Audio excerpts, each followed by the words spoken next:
Bonjour tout le monde, je m'appelle Jacqueline Giroir. Bienvenue à le programme D'un coin à l'autre, où je partage des nouvelles et les événements qui se passent au comté de Richmond et d'autre part, et qui ont un impact sur nos communautés. Le conseil municipal du comté de Richmond a fait une revue du plan de récréation et stratégie de vie active pendant leur réunion du 12 septembre. Ce plan se concentre sur 6 thèmes pour le leadership du conseil municipal. Le premier thème est la vie active. Ceci veut dire promouvoir une culture d'activité, l'infrastructure physique pour les endroits à marcher, soit dedans ou bien dehors, l'infrastructure sociale qui donne les opportunités pour se bouger ensemble et des stratégies pour améliorer la programmation. Le deuxième thème est l'administration et les responsabilités. Ce thème implique les systèmes d'administration qui font la vie active à Richmond possible. Le troisième thème est le développement de fortes connexions communautaires, c'est-à-dire que la municipalité doit supporter les organisations qui offrent des activités pour les gens, améliorer leurs activités pour les gens moins servis dans nos communautés, assister aux organisations et leur fournir des compétences pour naviguer les supports régionaux, provinciaux et nationaux qui sont disponibles. Le quatrième thème est les établissements et les pistes de parc, c'est-à-dire de les maintenir et de travailler avec et supporter les organisations locales pour maintenir nos pistes et nos établissements locaux. Le cinquième thème est le leadership même de la municipalité. Ceci inclut promouvoir le bénévolat en recrutement, en les supportant et les reconnaître, et aussi en les entraînant pour être des coachs, des officiels de sport et des leaders de programme. Finalement, le sixième thème est la livraison des services de programme. Ceci veut dire que la municipalité doit trouver des façons de créer un environnement récréatif qui est simple, sauf inclusif et équitable pour tous les résidents de Richmond. Il faut aussi optimiser les biens naturels et uniques à Richmond et de connecter les gens de tout âge à ces biens de façon éducative, de développement de compétences et d'opportunités d'être actifs dans les endroits naturels. Le Conseil doit maintenant déterminer leurs priorités basées sur les besoins des communautés et leur budget. L'Association des femmes acadiennes de Richmond a célébré leur 40e anniversaire à la fin de septembre.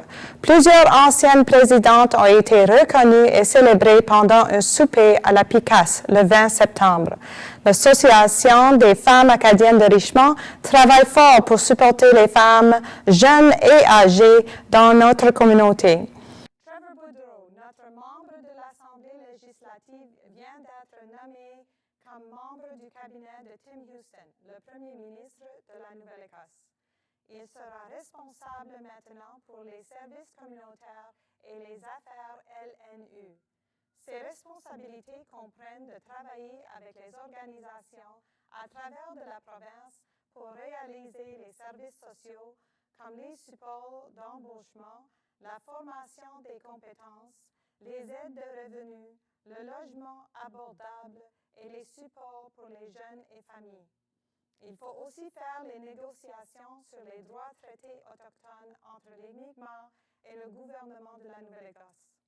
En plus, il est en charge des services de protection de l'enfance, le système de famille d'accueil et les programmes pour les soutiens aux personnes handicapées.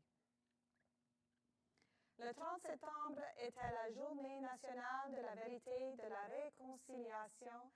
C'est un jour où on rend hommage aux enfants des pensionnats qui n'ont jamais pu retourner chez eux, ainsi que les survivants, leurs familles et leurs communautés. La journée du chandail orange était aussi le 30 septembre. C'est une journée pour promouvoir que chaque enfant compte. Le chandail orange est un symbole de la déposition de la culture, de la liberté et de l'estime de soi que les enfants autochtones ont vécu pendant plusieurs générations. Ce jour est souvent célébré aux écoles afin que nos jeunes apprennent et comprennent plus des cultures autochtones et leur place dans notre histoire nationale.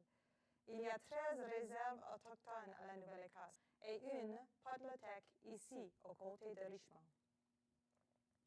Sur les mêmes lignes, le mois d'octobre est le mois de l'histoire des Micmacs. En 1993, le premier ministre John Savage et le grand chef des Micmacs Ben Siliboy ont déclaré le mois d'octobre comme célébration de la patrimoine et la culture Micmac. Ça fait 40 ans maintenant et plusieurs communautés font des célébrations de la culture Micmac cette année ici à la Nouvelle-Écosse. Cette année, les Jeux autochtones de l'Amérique du Nord ont pris place à Halifax et les alentours avec grand succès. Pendant le mois d'octobre, il y aura plusieurs activités qui nous aident à apprendre plus sur la culture Micmac. Tous sont invités pour en savoir plus. Veuillez voir le site Micmac History Month en ligne pour plus en savoir. Et voilà la première édition D'un coin à l'autre. J'aimerais bien partager avec vous des événements locaux qui se passent chaque semaine et qui ont un impact sur nos communautés ici à Richmond. Si vous voulez en partager, n'hésitez pas de me contacter à Telle-Île TV. Bonne journée, tout le monde.